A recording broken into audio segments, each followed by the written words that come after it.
Les énergies renouvelables. Comment renouveler la Terre? Tout d'abord, nous devons savoir que ce que nous mangeons est énergie et ce que nous respirons aussi. Le corps, c'est la vie, et de même que les excréments et l'urine ou encore les crachats que nous jetons dans la nourriture, plus particulièrement sur le sol, produit de l'énergie en donnant la vie aux insectes qui s'en nourrissent et même créent des formes de vie au sol comme des vers de terre. On dit souvent qu'un cafard en cache un autre. Mais je dirais plutôt que les insectes sont immortels. Un cafard écrasé ou une fourmi écrasée ne meurt pas, mais plutôt son corps est transféré ailleurs. D'où le cafard ou la souris en cache un autre. Les rats sont dans les égouts, pourquoi? Parce qu'ils, elles, se nourrissent de nos excréments. L'urine qu'un chien verse sur le sol, la pluie venue, elle devient un ver de terre, donc de la vie, énergie sortie du corps qui se renouvelle. Les rats font aussi les poubelles, le nettoyage des déchets de l'homme. Mais l'homme est comme un éléphant qui ne supporte pas la vue de ces rats dans la rue. Donc au final, c'est une bonne place que ces bestioles soient dans les égouts. Les mégots de cigarettes que nous jetons par terre sont comme de la pollen ou de la soie de fleurs. Certains insectes s'en débarrassent.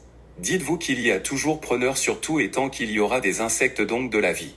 Je ne vous encourage pas à chier dehors sur la terre à cause de la pudeur. Mais personnellement, je n'ai aucun mal ni ne vois aucun problème à uriner dans la nature. Car comme j'ai dit, ce que nous mangeons provient d'autres espèces, et de même ce que nous produisons, déchets naturels, matériels et corporels, profitent à d'autres. Ou plutôt, d'autres s'en réjouissent. D'autres s'en nourrissent. Et d'autres y naissent. Et d'autres y sont créés. La pollution par le carbone affecte surtout l'air. Et le carbone physique, c'est comme de la pierre. D'autres imaginaient des poumons, respirer des cailloux. Tout d'abord, ça peut paraître invisible, mais ça ne l'est pas. La fumée du feu ou d'un incendie n'est pas invisible. Pourquoi? En vérité, la fumée est visible car ce sont des petits cailloux assez fines et petites pour s'évaporer. Mais dans les poumons, elle ne s'évapore pas. Avec le temps, elle se concentre et forme des taches qui bloquent et visuellement donnent l'impression de salir ou de décolorer les bronchites. L'homme n'a pas inventé la foudre, mais la foudre est dans l'air. On pourrait théoriser que la foudre détruit les carbones, c'est-à-dire les pierres dans les nuages. La foudre apparaît souvent dans les cieux nuageux et gris. Cette grisaille, c'est du carbone. Monté au ciel mais destiné à redescendre ou à être foudroyé. La pierre, le carbone, n'a pas sa place au ciel. Car elle est impure et nocif. Je n'ai pas encore rencontré d'être qui mange la pierre ou le sable, à part la lave, le magma, les volcans. Donc c'est une activité souterraine. Issue des bas-fonds, des profondeurs et de la mort ou l'abysse. Là où il est interdit d'explorer. L'énergie est dans l'air. L'air n'est pas une énergie mais une force. Certes, nous produisons de l'énergie grâce à la force de l'air, mais il serait encore plus efficace de produire de la bonne énergie, la meilleure qui soit, en captant les foudres. Vous me direz comment capter la foudre?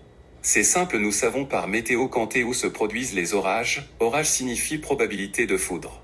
Alors nous pourrions soit envoyer des sondes captives d'énergie électrique dans les orages ou nuages grises. Nous avons la technologie de l'éolien qui est assez similaire. Plus la technologie des sondes spatiales. Ça serait une première solution. Capter l'énergie électrique à sa source. Et je peux vous assurer que la puissance de cette énergie est très élevée vu le bruit de son tonnerre.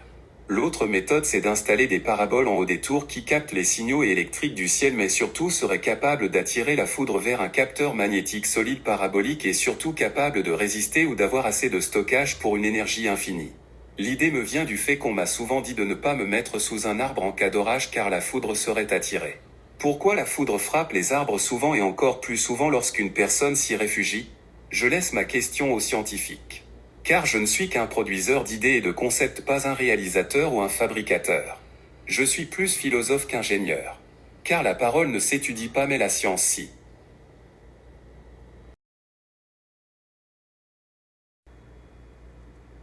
Le texte discute des énergies renouvelables en soulignant le cycle de vie et d'énergie présent dans la nature. L'auteur met en avant le rôle des déchets organiques dans la production d'énergie pour les insectes et les plantes, ainsi que la capacité des éléments naturels à se renouveler. Il évoque également l'impact de la pollution, notamment du carbone, sur la santé et propose des réflexions sur la capture de l'énergie électrique des orages, en suggérant l'utilisation de paraboles comme moyen d'attirer la foudre vers des capteurs magnétiques solides pour produire une énergie infinie. En mettant l'accent sur la force et l'énergie présente dans l'air, l'auteur explore des idées pour exploiter cette énergie de manière innovante tout en soulignant son approche plus philosophique que pratique.